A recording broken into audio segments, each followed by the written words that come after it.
dumating ang kamatayan. Ang kamatayan po hindi physical. Ang kamatayan po ay spiritual. Lahat po tayo mayroong spirit. Alam natin yun. Sabi sa Bible, tayo ay triune. We have a body, we have a spirit, and we have a soul. Ngayon, nagsasalita tayo. Nakaupo, nakatayo, kumakain, nasa cellphone, kausap natin yung pamilya natin, kausap natin yung kaibigan natin, dahil buhay tayo. Binigyan tayo ng spirit. Kaya we're alive. Kaya we have to communicate to each other. Because God is alive. So God loves life. Kaya binigyan tayo ng life. But, meron din tayong kaluluwa. We have a soul. Yan yung totoo tayo. But ang kalaman natin sa body, alam natin yung kahit mayaman ka, kahit mahirap ka, kahit gwapo ka, kahit pangit ka, lahat tayo ay pupunta sa ground. We will be buried. Lahat tayo mapunta sa cemetery. Kahit sino man tayo, alam natin yun. That's our purpose. The Bible said, it's appointed for man to die once. After that comes judgment. Lahat po ng tao mamamatay. But meron pong judgment. Ibig sabihin nun, ang kaluluwa natin ay may judgment. And lahat po tayo may kaluluwa. Ang lahat po tayo mamamatay. So ngayon, kaya nandito ako para ibahagi sa inyo ang magandang balita. Dahil po, kung mamatay kayo at ma-judge yung kaluluwa nyo, kung wala kayong Panginoon Jesucristo, alam natin yung story ni Jesus, di ba? Si Jesus ay the Savior.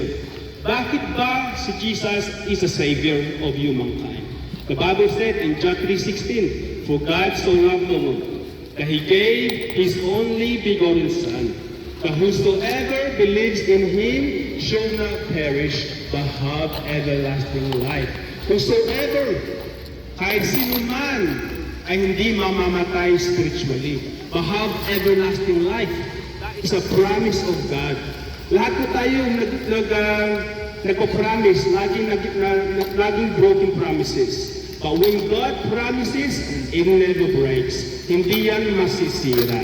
Hindi yan magigiba. Tayo, yung mga promise natin, nagigiba. Ang promise natin sa mga anak natin, sa tatay natin, sa pamilya natin, sa mga nanay natin, nasisira. But God, His promise never changes. So when He says, everlasting life talaga. But, the Bible said, if you don't believe in Jesus Christ, you will perish. Anong po ang perish? Meaning hell. Kung wala po tayong Panginoon Jesucristo, ay mapupunta tayo sa impyerno. Mahirap pakinggan, bayan ang totoo. Ganun po ka-fragile ang buhay natin. Ganun po ka-fragile ang kaluluwa natin. Kaya nandito po ako galing sa Inglaterra po ako, para pumunta sa Mindoro, para i-share to you the gospel. Kasi po, ang buhay ko hindi talaga sa simbahan. Hindi talaga ako makabiyos dati. Bago lang talaga ako lumalaki. Lagi ako napapaaway, lagi ako nagbibinta ng droga. Yun po ang buhay ko. Yung nakilala ko ang Panginoon Jesucristo, binago niya ang buhay ko. Sa simbahan ko, ayan, hindi po yun sa isip ko. Yan po ang huli. Mas gusto ko po pumunta sa bar, mga babae, than going to simbahan. But, yung dumating po ang Panginoon Jesucristo at tinanggap ko siya bilang tagapagligtas ko po, dumating po ang banal na Espiritu. Alam niyo po ba ang banal na Espiritu? Alam niyo po, alam ko yung kayo ay mga Kristiyano o Katoliko, Iglesia ni Cristo. Alam niyo, narinig niyo na ang banal na Espiritu. Sa doktrina ninyo, alam niyo po ba ang ibig sabihin ng banal na Espiritu? Ano ba ang purpose ng banal na Espiritu? Alam po natin the Trinity. You have God the Father, the Creator of the world. God the Son, the Savior of the world. God the Holy Spirit. God the Holy Spirit. Ano po ang purpose ng banal na Espiritu? Tanungin niyo sa sarili niyo, bakit nandoon niyo sa Trinity ang banal na Espiritu? Ang purpose po ng banal na Espiritu ay dumapo sa'yo, ay pumasok sa'yo, para ikaw maging templo ng God, para ikaw maging simbahan ng Panginoon, para ikaw maging anak ng Diyos. Tayo, mga tao, alam natin ang pamilya natin, kahit hindi natin kamukha. Paano mo alam ang pamilya mo yung isang tao kahit hindi mo kamukha? Paano mo alam? Dahil sa dugo, dahil sa DNA. Paano alam ng Diyos na anak ka niya? Dahil sa banal na Espiritu. Yan po ang spiritual DNA na kailangan ng mga tao. Ganun po ka-importante ang banal na Espiritu. Sabi ni Jesus, ako lang ang magbibigay sa iyo ng banal na Espiritu. Hindi po santo, hindi po pare, hindi po pastor, hindi po si Manalo, hindi po kahit sino man reliyon, hindi si Muhammad, hindi si Allah. Si Jesus lamang. Jesus, the biblical Jesus lamang. Siya lang po ang magbibigay sa iyo ng banal na Espiritu. Sabi niya po, yung bumalik siya sa langit, yung namatay siya para sa mga tao, namatay siya para linisin ang mga kasalanan niyo. Dahil po, bakit ba kailangan linisin ang kasalanan niyo? Dahil po, kung mamatay ka at saka yung kasalanan po, ang kasalanan mo nandiyan pa sa iyo, makikita ng Panginoon, God the Father, na makasalanan ka. Hindi ka makakapasok sa langit. Hindi ka makakapasok sa langit. This is why you need Jesus. Jesus, the Bible said, Jesus never sinned. So sabi sa Biblia, si Jesus wala pong kasalanan. Alam niyo ba yun? Si Jesus sa cross ng Kalbaryo, wala siyang kasalanan. But nagkaroon siya ng kasalanan dahil kinuha niya yung kasalanan ninyo. But Jesus was righteous and holy. So anong nangyari sa cross ng Kalbaryo? Mayroon exchange. There was a great exchange. Yung kabanalan ni Jesus Cristo, binigay niya sa iyo. Yung kasalanan niya, kinangkin niya. So yung mangyayari ngayon, kung linis na ang kasalanan mo at saka meron ka ng banal na Espiritu, makikita ng God the Father ay Jesus. Makikita ng God the Father ay the Holy Spirit. Makikita niya ay malinis. Makikita niya ay banal. Ang lahat makakapunta sa langit ay banal. This is ganito ka-importante ang banal na Espiritu. You can only be a child of God if you have the Holy Spirit. The Holy Spirit po ay hindi lang yung power of God. The Holy Spirit po is adoption. The Holy Spirit po ay eternal life. The Holy Spirit po ay grasya ng Panginoon. But you can only receive the Holy Spirit kung if you believe the biblical Jesus. If you believe na makasalanan ka, lahat po tayo may kasalanan. Kahit tingnan natin ang sarili natin sa salamin, alam natin ang ginawa natin since young and now. Nung bata pa tayo hanggang ngayon, alam natin. Hindi natin kaya linisin yun. Kahit anong good deeds, kahit anong kabaitan ang gawin nyo, hindi natin kaya. Alam nyo bakit? Only God ang kaya linisin ang kasalanan mo. Only God can forgive sin. Hindi tayo. Kung kaya natin linisin ang kasalanan natin at saka gumawa ng kabutihan para mapunta sa langit, hindi na kailangan ni Jesus mamatay. Amen. Hindi niya na kailangan mamatay, di ba? But namatay siya dahil para sa iyo. Para sa iyo. Kahit anong, sa totoo lang, kahit anong kasalanan mo, kahit anong kasalanan mo, kaya linisin ng Diyos. Sabi sa Biblia, ang Revelation 3:20.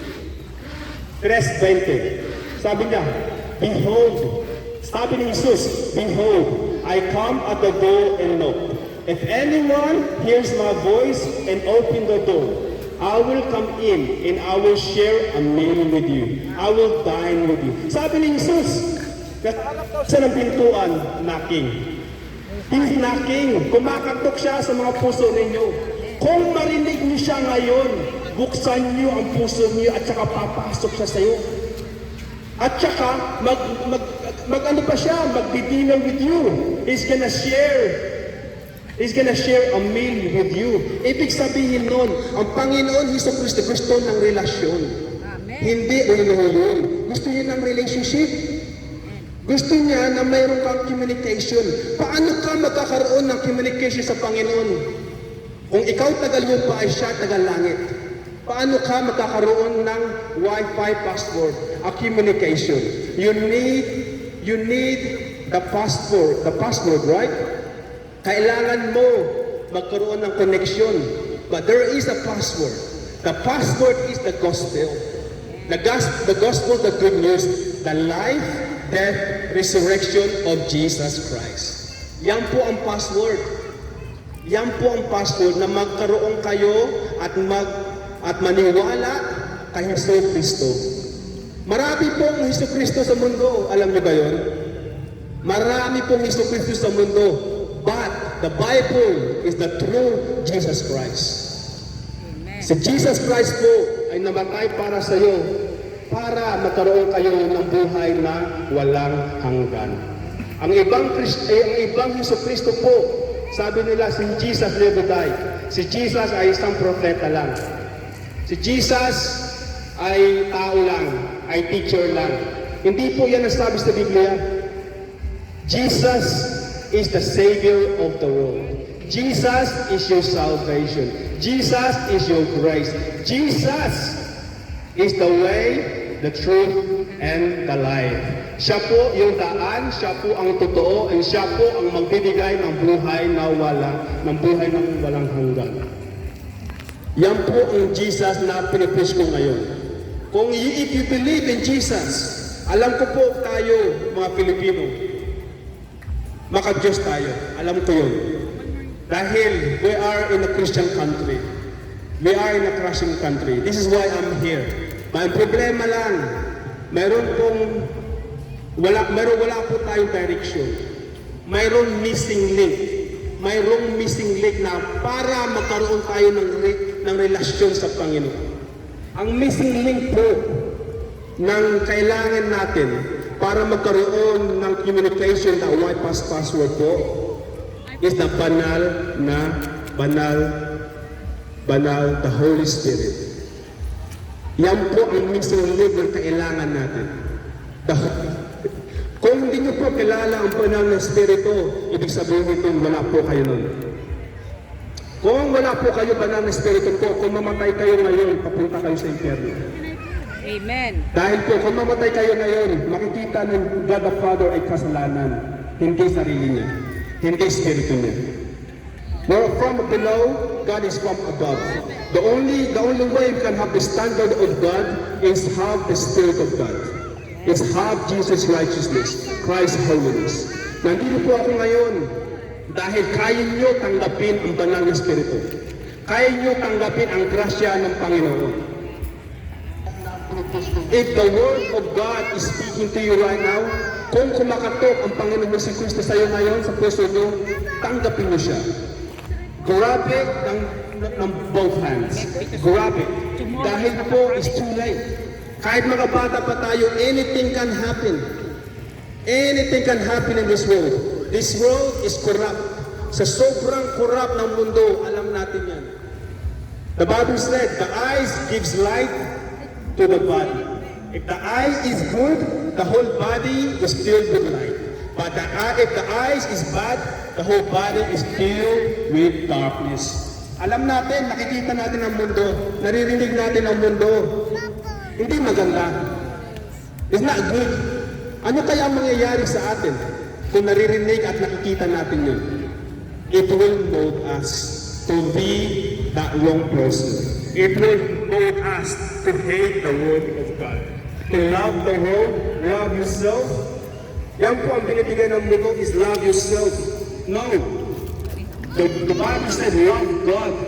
Seek God first in His righteousness, and He will give you everything you need. Everything you need. Yung mga sinasabi ko ngayon, please take it. Grab it. Receive it. If naririnig yung ako ngayon, to receive eternal life is surrender. To receive the Holy Spirit is surrender. And believe na makasalanan tayo at kailangan natin ng Savior. Kasi ang Panginoon, hindi Kanya isi-save kung alam niya hindi mo kailangan siya.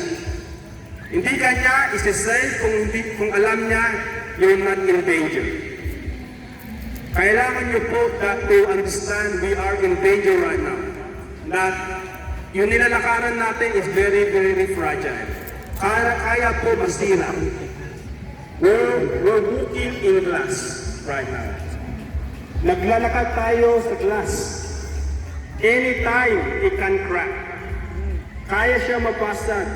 Kung mabasag siya, is no way back. Wala nang way out. If we die and we go to hell, there's no purgatory po. Wala akong purgatory. Kung mamatay tayo ngayon, that's it, it's game over. Wala na, tapos na.